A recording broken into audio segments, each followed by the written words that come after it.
Welcome back, deep divers.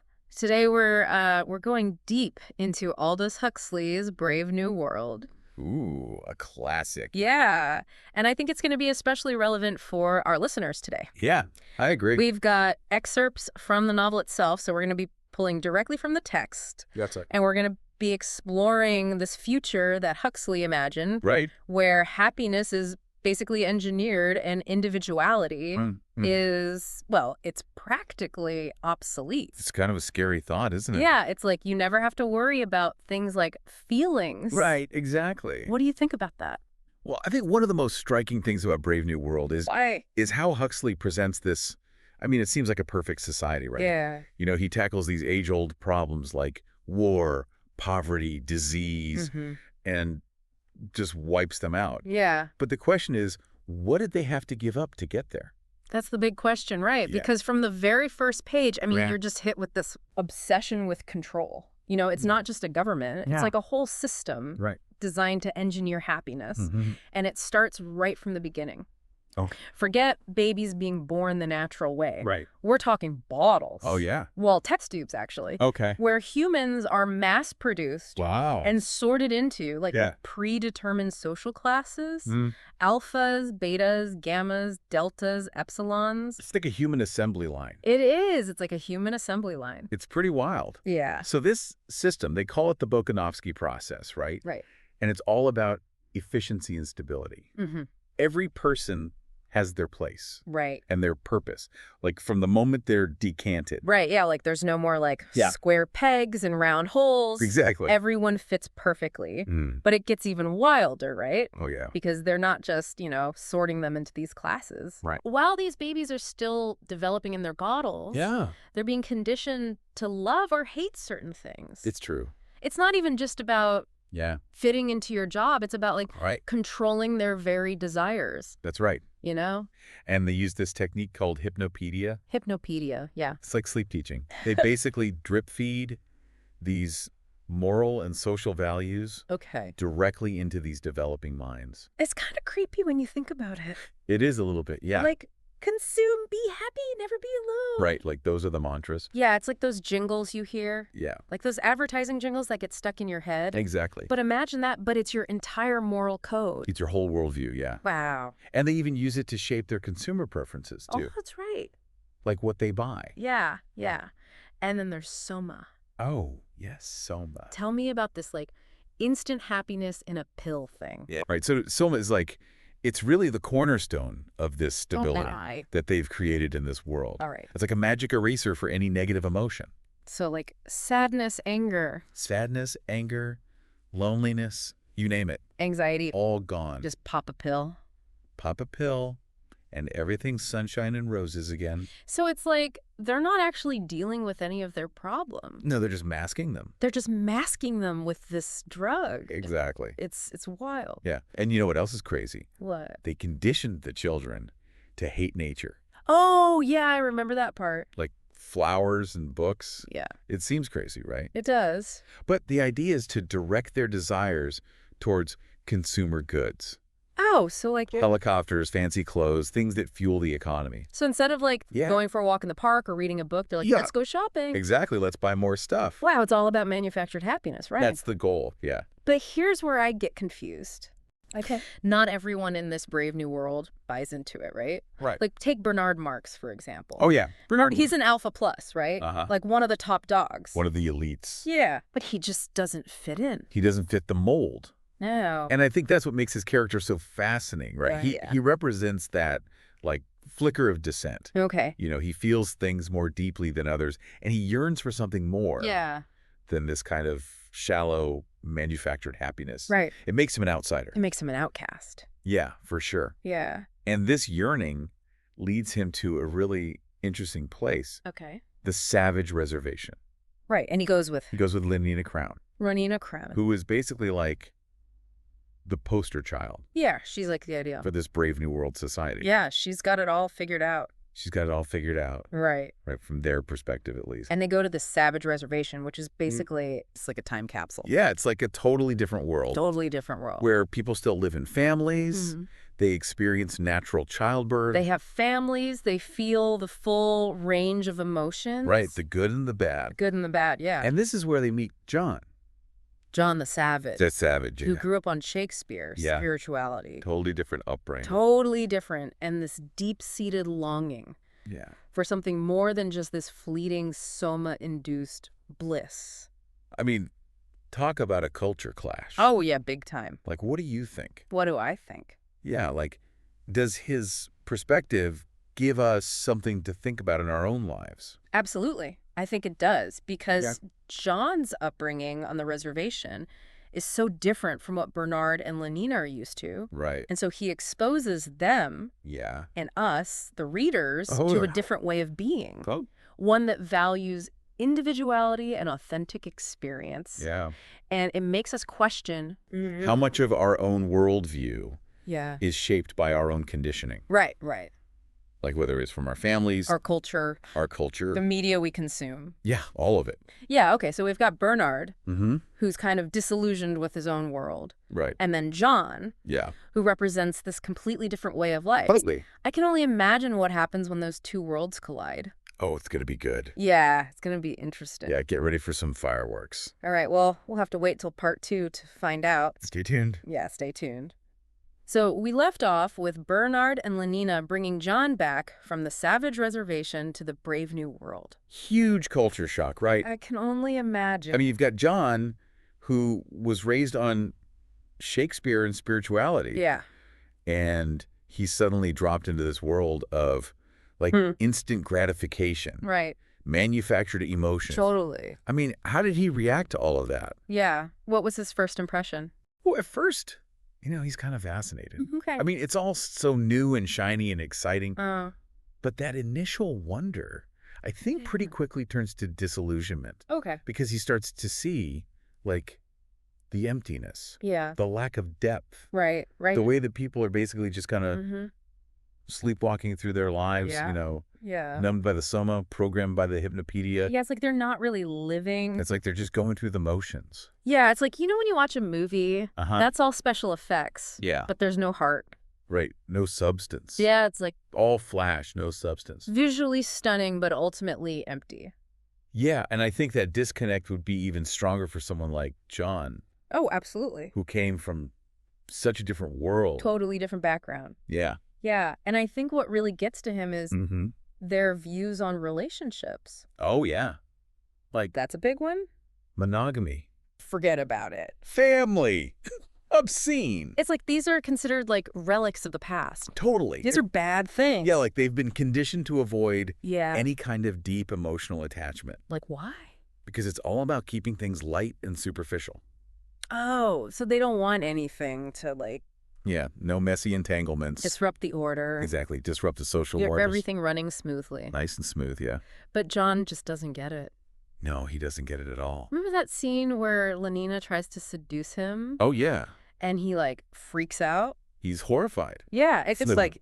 Total culture clash. A total clash of values. And I think that scene is so important. Yeah. Because it really highlights that fundamental difference between them. Okay. You know, John is looking for love. He's looking for a soul connection. Right. And Lenina, bless her heart, she's just following her conditioning. Right. She doesn't know any better. She doesn't understand why he's rejecting her.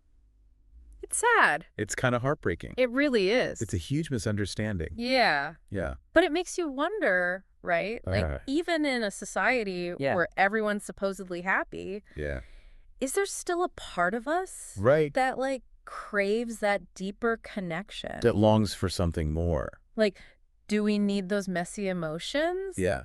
The ups and downs? The heartbreak, the passion. To actually feel alive. Right, to feel truly human. Yeah, and I think that's what Brave New World is trying to tell us, right? I think so. That you can't engineer happiness without sacrificing something essential. Without losing a part of yourself. About what it means to be human. Yeah, exactly. Yeah, that's a good point. And this idea, I think, becomes even more poignant. Okay. When John's mother, Linda, dies. Oh, right, right. You know, she's the one who brought him into this world. But she never really fit in on the reservation either. Right, she didn't belong there. No, she was always longing to return to the civilized world. Even though it had rejected her? Yeah, even though it sparred her out. Yeah, and that scene in the hospital? Ooh, that scene. It's rough. It's tough to read. It's like Linda's dying. Mm-hmm. And she's surrounded by these children who have been conditioned to be completely indifferent to death. Right. They're popping Soma. You're playing games. They're laughing. They're treating death like it's just another Tuesday. Like it's no big deal. It's chilling. It's really disturbing. Yeah. And I think it's a perfect example of how this society has sanitized even the most fundamental human experiences. Yeah. Death, grief, loss. All of it. They've just been, like, stripped of their meaning. It's been sterilized, made unemotional. It's like they don't know how to feel deeply about anything. Exactly. And of course, John, yeah, who was raised with a completely different understanding of death, right, just can't handle it. Yeah. He erupts. He loses it. He tries to shake them out of their apathy. Yeah, he's like, wake up. This is important. This is life and death. Yeah, this is real. But of course, they don't get it. No, they don't get it. And that leads to this, like, big showdown. Oh, yeah. With Mustafa Mond. The world controller. The world controller, yeah. The big boss. Yeah, and he's basically like the architect of this brave new world. He's the mastermind. Yeah, and he's totally convinced that he's created a utopia. He thinks he saved humanity. And he's very articulate. Very intelligent. Yeah, he lays out his argument. He makes his case. He's like, stability and happiness are only possible if you eliminate choice and individuality. Wow. Yeah, he believes that pain and suffering and strong emotions are the price we pay for freedom. And he's not willing to pay it. No, he's not. He's like, we're done with that. We're done with suffering. It's a seductive argument. It is. It's very tempting. I mean, who doesn't want a world without war? Without poverty, without disease? Right. It sounds great on the surface. It sounds amazing. But are we really willing to give up our freedom? Yeah, our individuality. Our ability to love and grieve. To achieve that? That's the question. That's the big question. The brave new world throws at us. And it's not an easy one to answer. No, it's not. Okay, so John's really struggling against this brave new world. He is. I mean, it's a pretty seductive place in a lot of ways, but it seems like it's ultimately dehumanizing. Yeah, there's definitely something missing there. So, like, where does it all lead? What happens to John? Well, it's not a happy ending. No. His attempt to, find a different path, to carve out a space for his own values in this world, it ultimately fails. So it doesn't work out for him? It doesn't. What does he try to do? He tries to escape. Okay. He goes to this remote lighthouse, okay, hoping to find some solace in solitude and a connection to something bigger than himself. Yeah. So it's like he's trying to create his own little... Yeah, like his own savage reservation. Right, exactly. Away from the conditioning and the pressure to conform. Where he can live by his own rules. Yeah, exactly. But it doesn't work, right? It doesn't, because even in isolation, he can't escape the brave new world. What happens? Well, his lighthouse becomes like a spectacle. Oh, no. A tourist attraction. Oh, wow. For people who are seeking, a little bit of the savage. Yeah, a little bit of the savage entertainment. It's like they just want to gawk at him. Yeah, and they swarm him, demanding that he perform his ritual. Oh, so sad. It's really tragic because he's just looking for authenticity. Right. A connection with something real. Yeah, something meaningful. And instead they turn him into a commodity. Wow. Source of fleeting entertainment. And it's like, it makes you think about our own world and how we consume media. How we often turn tragedy and suffering into spectacles. Absolutely. And that's what's so chilling about it. Huxley is showing us that even in a society that prides itself on happiness and stability, there's still this dark undercurrent of exploitation. Okay. This need to consume and be entertained. At the expense of others. Yeah, even if it hurts other people. So what happens to John? Does he give in? He fights it. He does. Yeah, he fights until the very end. Oh. He clings to his values, his beliefs, even when they're mocked and ridiculed. It's got to be hard. It is. And the pressure, the constant intrusion, it takes its toll. Yeah. And that final scene with the Soma-fueled orgy. Oh, right. And the reenactment of his whipping ritual. That's brutal. It's really disturbing. And it's like a culmination of everything that's wrong with this brave new world. Okay. It's a brutal indictment of their shallowness, their inability to comprehend anything outside their own conditioned reality. So he doesn't make it, right? No, he doesn't. He doesn't survive. He chooses to end his own life. Whoa. Rather than become a part of their world. That's heavy. It's a tragic end. Yeah. But in a way, it's also an act of defiance. He refuses to be assimilated. Right. To become just another drone in their happiness machine. So if this is Huxley's vision of the future, is there any hope? Like, that's the question, isn't it? Is there a way to achieve progress without sacrificing our humanity? It's the big question. Yeah. And Brave New World doesn't give us any easy answers. Okay. But I think is a call to action. Okay. It's a warning to be vigilant, to question the narratives we're being fed, right? To remember the value of our individual experiences, our emotions, our capacity for both joy and sorrow. Like to be fully human? Exactly. Yeah, like all of it. Yeah. It's like he's saying, hey, we're on a slippery slope here. Yeah. Let's not trade our freedom for a little bit of comfort. Let's not forget what it means to be human. Right. Let's not get so obsessed with happiness that we forget what it means to be truly human. Exactly. And you know what? What?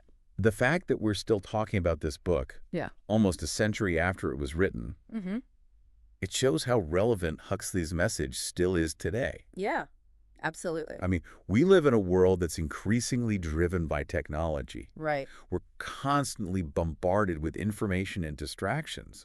It's hard to escape. It's hard to just be present. Yeah. And it's easy to feel like we're losing control of our own lives. Like Huxley saw it coming. He was definitely ahead of his time. Like a warning. A warning about the dangers of a world where we become so reliant on technology, so obsessed with comfort and security that we lose sight of what really matters. Our freedom, our individuality. Our connection with each other. Yeah. On a deep level. Yeah. I think that's what makes Brave New World so powerful. It holds a mirror up to our own society. Yep. It challenges us to think critically about the choices we're making. And to strive for something better. Even if that better is messy and unpredictable. Yeah, even if it's hard. It's worth it. So what's the takeaway for our listeners? What can we do? To avoid ending up in a Brave New World. Yeah, what can we do? Well, be mindful. Be aware. Okay. Question everything. Don't just accept things at face value. Exactly. And don't be afraid to feel deeply, to think critically, to challenge the status quo. And to connect with each other. Yes. Remember the value of human connection. Yeah, our relationships with other people. Genuine relationships, experiences that move us. Yeah. That challenge us. Make us feel alive. Yeah, the whole spectrum of human experience. I think that's a great point. I think so too. Brave New World is a reminder that happiness can't be manufactured. You can't just engineer it. Yeah, it's something we have to choose. Cultivate. When it's hard. And it's a journey we have to take together. Yeah, it's not a solo mission. We're all in this together. Well, this has been a fascinating deep dive. It has. I hope our listeners have enjoyed it. Me too. I think we've covered a lot of ground today. We have. And Brave New World is definitely a book that stays with you. It really does make you think. So we encourage everyone to check it out. Read it. Think about it. Explore its themes and ideas in greater depth. There's so much there to unpack. And until next time, keep diving deep and keep those brains buzzing. See you next time. Please let me know if you need me to rewrite any other parts of this episode for the TTS.